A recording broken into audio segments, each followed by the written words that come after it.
Hi, this is Rick Alessandri with One-on-One Conversation, where we talk with some of the top leaders in sports media and sports technology. Today, we're pleased to have Rick Allen join us. Rick is the co-founding CEO of ViewLift. ViewLift was founded with Ted Leonsis of Monumental Sports. We'll get into that a little bit deeper in the conversation. But Rick has a very varied background. In addition, obviously serving as the CEO of ViewLift, previously Rick was the president and CEO of the Sporting News, the country's oldest sports media company that was owned at the time by Microsoft co-founder Paul Allen. Rick has also served as the president and CEO for the profit arm of the National Geographic Society, where he was responsible for television, film, interactive products, e-commerce, websites, etc. Under his leadership, the National Geographic Channel was launched and became one of the fastest growing cable channels in history. Prior, Rick was with Discovery Communications, where he extended the company's brand into filmed entertainment, education, technology, and retail. Rick is also a documentarian. We'll ask about that during our conversation. Rick, thanks for joining us. Pleasure. Rick, tell us a little bit about your background, how you got to ViewLift, how you put this company together, and ultimately, what is the business of ViewLift today? Well, let's start there. We have a really robust streaming platform that allows content owners to move their content, to stream it directly to their consumers. So we have a lot of entertainment industry clients, large television station groups like Nexstar and Tegna, NBC, Universal, Stan Kroenke's My Outdoor TV. But we have particular expertise on the sports side with teams and leagues. And so, as you said, the NHL is a client, Monumental Sports, which includes the Wizards, the Caps, the Mystics, the G League teams here in DC, the DC esports teams, all of that. We were the streaming platform from the very beginning of the Monumental Sports Network 7 years ago. And for the new relaunched product, Monumental Sports Network, which is affiliated with Monumental's ownership of the regional sports network linearly. But we also are the streaming partner for the Vegas Golden Knights, where their linear partner is Scripps Sports. And we're in discussions with leagues and teams here in the United States in the major leagues, and then with clients and potential clients abroad. We create direct-to-consumer applications across all of the over-the-top devices, everything from a website to your mobile phones to the box providers like Roku, Fire TV, Apple TV, software now rather than hardware, but connected TVs, game consoles. We can create a Netflix-like experience for sports fans so that they can watch live games on the devices of their choice when and as they want to use them. They can switch among all potential devices and get a really robust experience, which goes beyond just watching the live games, although that's often core to the experience, but also fully participating in the life of the team or league, and where the league or team tightens its direct communications vehicle with those teams or leagues. You asked how we got here. When Ted Leonsis was becoming vice chairman emeritus at AOL, after having built that property to extraordinary heights, he was getting ready to move on to do a great number of other things. We had completed the turnaround on the Sporting News and had sold that property for Paul Allen. I was therefore similarly trying to figure out what I wanted to be when I grew up. And Ted and I came up with an idea to utilize digital technology and streaming, and this is in 2007. So Netflix is still mailing around DVDs. Google and YouTube TV basically was cat videos and not a whole lot else. We were pretty early into this field. And we created a company that was its own direct to consumer service, trying to help out independent filmmakers reach a global audience. Out of that grew the technology, which we were building for our own use as operators. So we knew it worked, we knew it scaled, we understood the benefits of having these native applications on all these devices. And ultimately, in 2014 and 2015, we were approached by so many entertainment companies as well as sports leagues and teams that we made the corporate pivot into focusing on providing that platform that we had built to others because they came in with a fan base, they came in with content and efficient ways of expanding their existing fans and adding new ones. And we felt that we were top rate at providing the digital experience on a business to business basis. When you look at that evolution, again, talking about when ViewLift started, streaming was not top of mind for folks. Obviously, we saw it coming, but we didn't envision the RSN model and the OTT model and direct to consumer as it exists today. How did the company evolve in terms of, did you have to go out and acquire new talent? Did you shift from you have a full tech stack solution now. How did Yes. that company Yeah. evolve from a personnel perspective? Yeah. It was a seismic change. We really moved from this independent film focused workforce to something where all of our human assets are deployed on product and technology and other categories, but that's the centerpiece of what's required to be a successful platform company.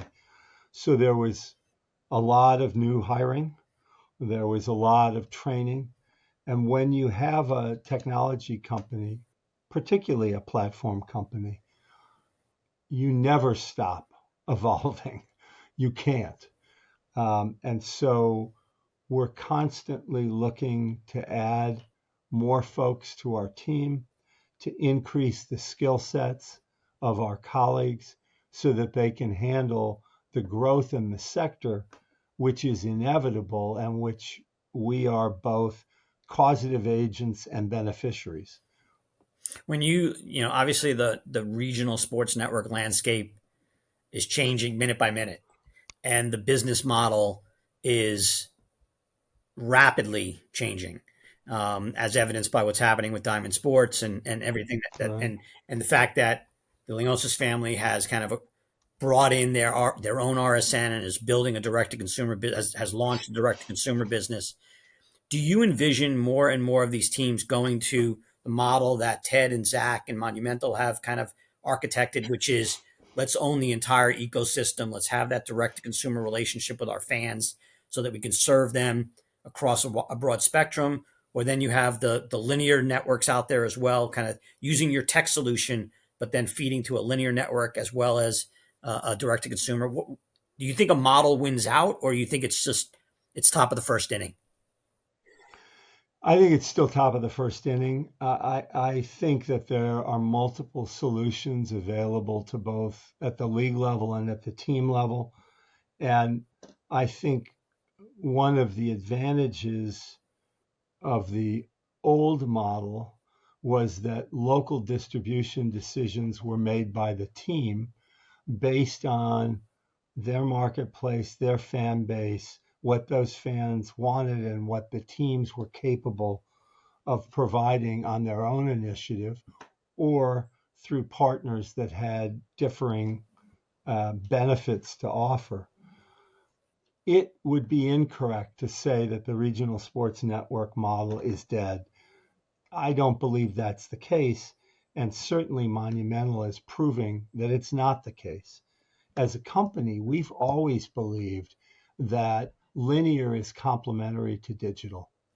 And once you come into that recognition, then the issue is what makes for the strongest digital service and what makes for the broadest reach and highest revenue from a linear partner.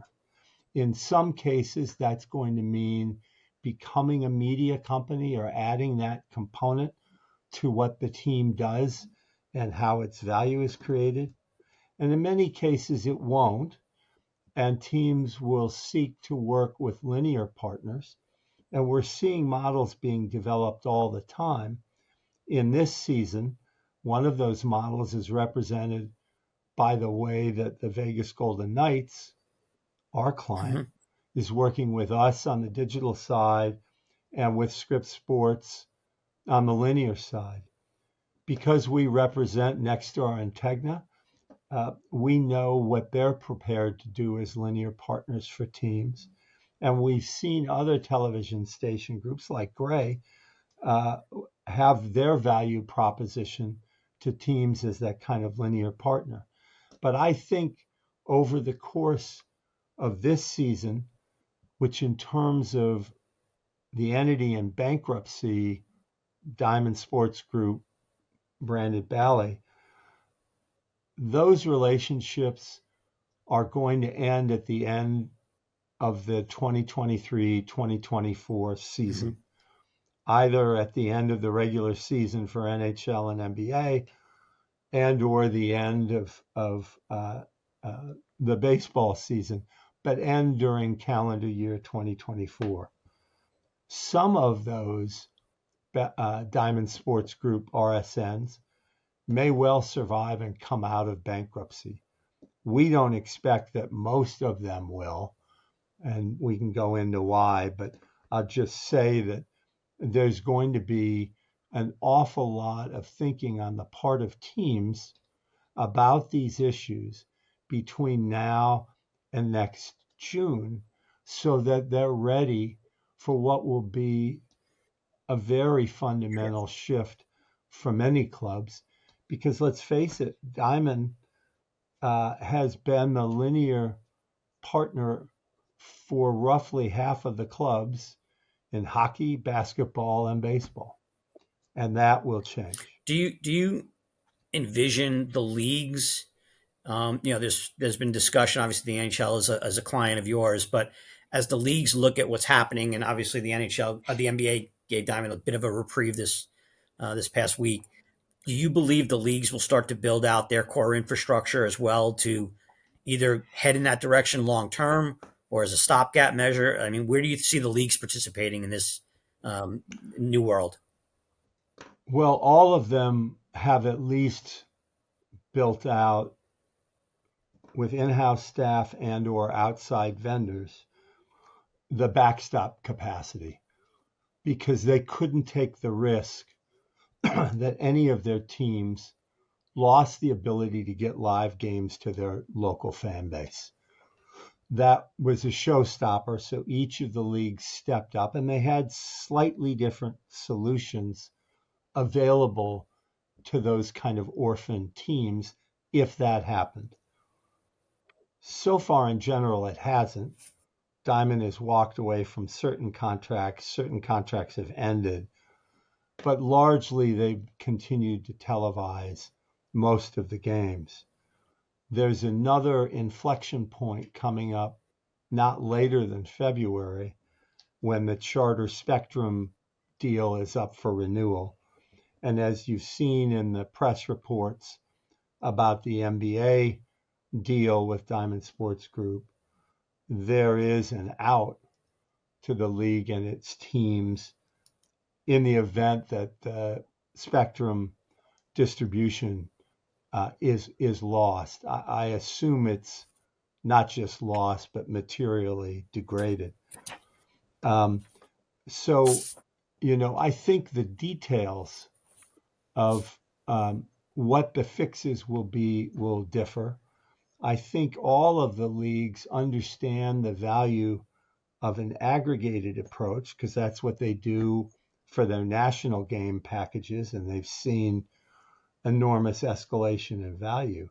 But they also respect that their local teams and the ownership of those teams um, knows best about local fans and how to serve them. And so I think it's a balance that each commissioner's got to evaluate. Certain of the people around that ownership table have made extremely substantial investments in the media side of their business.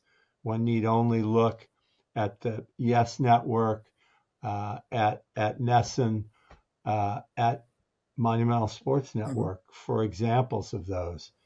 And so I think the leagues will try to allow variation in approaches based on the team's best judgments. They may want to have a more unified back end, which makes an awful lot of sense in terms of authentication and data flow. So you made the reference to early innings. We are in early innings. Um, New approaches will be developed and tested, and the market will settle out. But I don't think that the NBA or NHL are likely to have a fully national approach to local games anytime in the next couple of seasons. Okay. You let's shift gears a little bit. When you built the company, um, obviously you and Ted kind of co-founders, but you've attracted quite a collective in terms of your cap table. Steve and Gene Case, Comcast Ventures, Knight Foundation. What was the attraction for for these entities to kind of jump on board? In terms of building out ViewLift. Overwhelmingly, Ted's brilliance and credibility. Um, we had good ideas. We've put together a superb executive team. We execute well. I think we do our part of earning and retaining shareholder support. But uh, when you have the opportunity to do business with somebody like Ted Leonsis as a shareholder and a chairman, um, that's just such an incredible advantage. And I am deeply grateful for that every day because it saved us from having to go on endless road shows, which a lot of early stage companies have by absolute requirement. And it takes you away from working with existing clients, finding new ones, improving your product because you're constantly out there trying to raise money. We're in a better situation as well because we've been profitable now going into our fifth year. So that's an advantage. We just haven't had the need to raise money. But Ted's guidance and credibility is far and away the biggest asset we have. Yeah, it's been. We were lucky enough to have been selected to work with Ted and Zach on placing four senior level executives as the RSN was Yes. kind of reinvented there, and to listen to Zach, kind of with the influence of his father, obviously, but see where Zach wants to take this, the vision that he has, and to hear Ted on numerous panels over the last year. He always sees where the puck is going. He's always been that visionary, and you've had an amazing front row seat to that. So clearly. Well, isn't it extraordinary to see how, I think it's a combination of DNA, but certainly nurture, how much Zach has picked up at an incredibly young age. And he is just head and shoulders beyond media executives generally, much less of his own peer group. And that's an extraordinary strength of his to be recognized, and frankly, a strength of Ted's to have nurtured that, helped him along, uh, invested in him this level of responsibility, and you see the extraordinary results they've already achieved.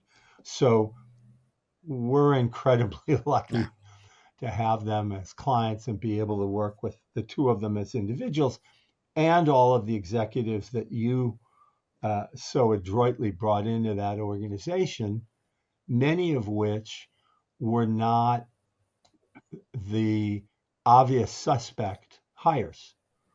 You did a tremendous job in thinking about uh, and recruiting and surfacing for their decision making individuals who had exceptionally strong skills that were absolutely vital to the success of that project, but they may not have had at the time the title that looked like it would port over without any change. And that focus on skill sets, I think, is an extraordinary differentiator about you, Rick, and the way that Turnkey approaches the market. And I can tell you, because I've got no pride of authorship in it, just from observing it from the outside, you did really a remarkable job for Monumental. And I think that that's been a tremendous strength for them because they've got highly skilled uh, folks in all of the senior positions who also bring other dimensions to how they problem solve, because that's what executives do, is problem solve, right? No, So well I done. appreciate that, and we appreciate that. When you think about hiring, what are those key skills and attributes? Kind of what is the differentiator for you when you want to bring on senior talent in your organization? What are you looking for? Yep. So, we're structured as a growing company, and therefore a lot of the positions we're filling are hyper specific.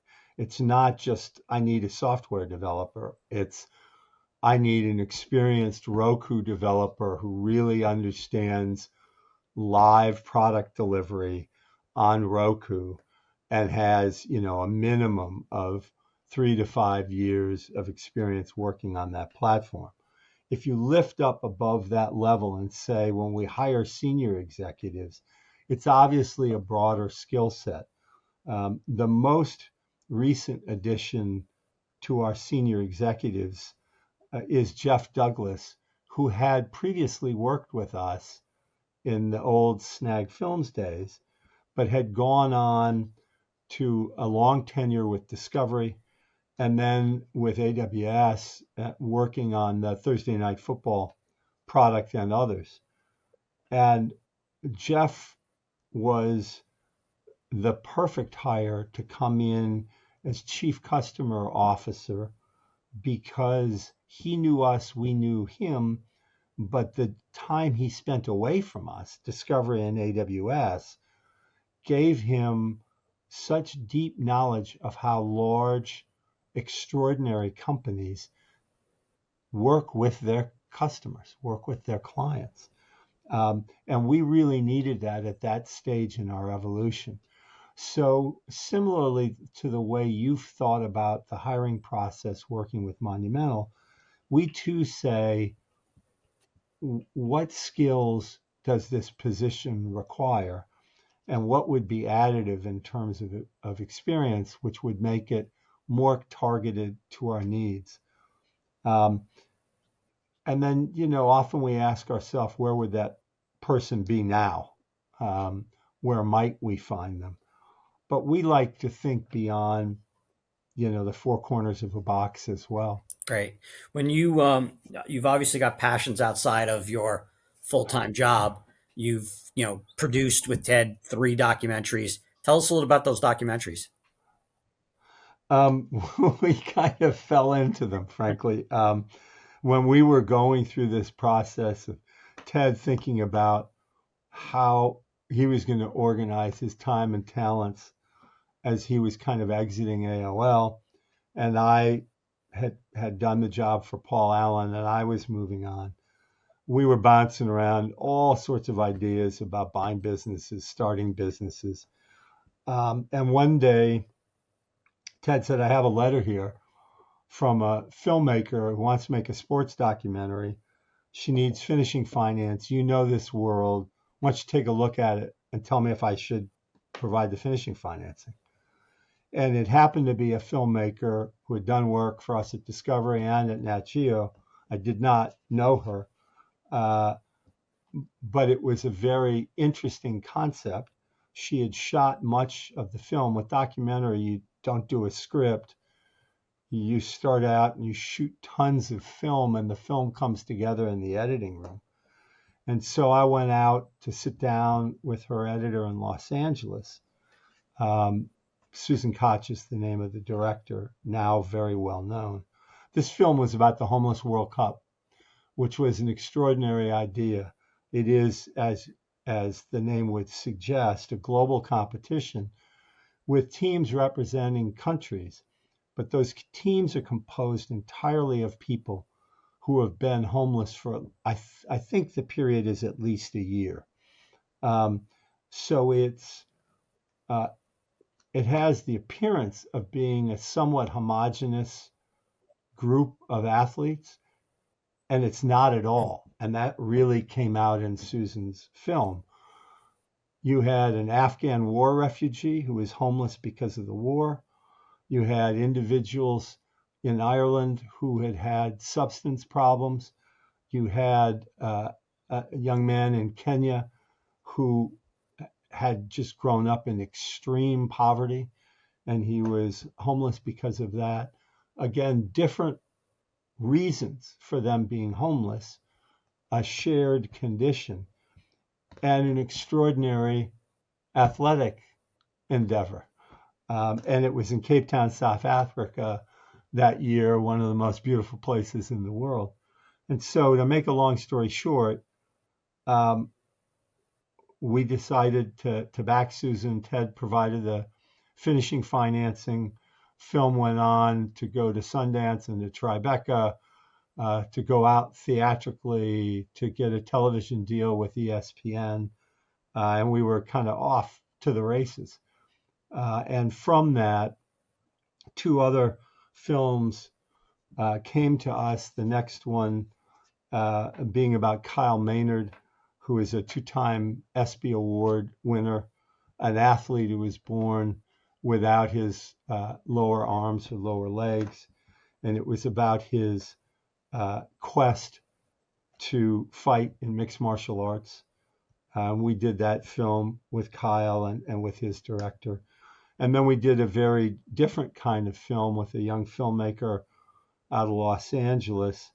And it was a story about individuals who were serving life sentences without parole for crimes, inevitably murder, that they had committed while they were juveniles.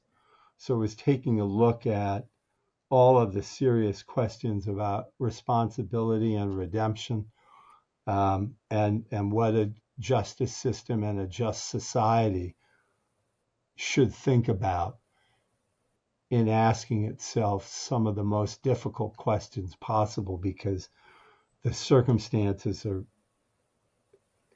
truly horrible, and so it's a very provocative film called Lost for Life, which has gone on, frankly, much to my surprise, to have been incredibly successful on television around the world. The BBC picked it up, A&E picked it up in the States.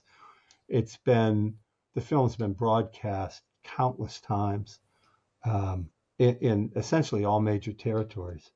So those were the three films that we worked on. Ted had done a film on the massacre in Nanking in the late 1930s, which was the winner of an Emmy and a number of other awards, including being shortlisted for an Academy Award. That's an extraordinary film and predated my involvement with him. And he's done a couple of other documentaries that he's been heavily involved with, where I haven't been engaged in recent years, just because of the time that ViewLift does require. Full time job. Um, So, yeah. before we end here, obviously, right over your shoulder is the book that you authored, RFK: His Words for Our Times. Tell us about Thank the you. reason why you wrote that and the influence RFK has had in your Uh, life. well, it's been profound. I was introduced to politics as just barely a teenager when Robert Kennedy ran for president. That campaign and his death had an enormous impact on me. And over the years later, I stayed very involved, particularly in presidential politics. And two things happened. One, I got to know Ethel Kennedy, Robert Kennedy's widow, and children who were my contemporaries. And we all became good friends over a long period of time. But secondly, I was seeing in politics folks who were getting active but did not know Robert Kennedy because he died before they were born. And there are many, many great biographies out there, but there really wasn't a way of getting to know him the way that I found so powerful, which was through his speeches and writings. And so, with the man who was his press secretary at the Justice Department, Ed Guthman, the late Ed Guthman, one of the country's best journalists and the author of a number of books, we put together a collection of Kennedy's speeches and writings. We wove a narrative around those entries so that you had the context of what was happening in his life, the life of the country, the problems around the world. And then we have a third section at the front of the book, which are reflections by notable people, a number of presidents, many Nobel Peace Prize winners, an assortment of folks, including Bono, who reflected on what Robert Kennedy's legacy was for them personally, for their country, for the world. We had the first edition come out in 1993, which was the 25th anniversary of Senator Kennedy's death, and the second edition came out in 2018, which was the 50th anniversary. So it's a project that I'm proud to have participated in, had the chance to do it because of the graciousness and support of Ethel Kennedy and the remarkable talents of Ed Guthman. So I'm very grateful to have had that project run through a lot of my adult life. No, thank you for that. I really appreciate you joining us today, telling us more about ViewLift, but also getting a little insight into some of your other passion projects and your career. So, Rick, thank you very much for your time, and we'll see you down the road somewhere. Really appreciate it, Rick. A real opportunity. Thanks again.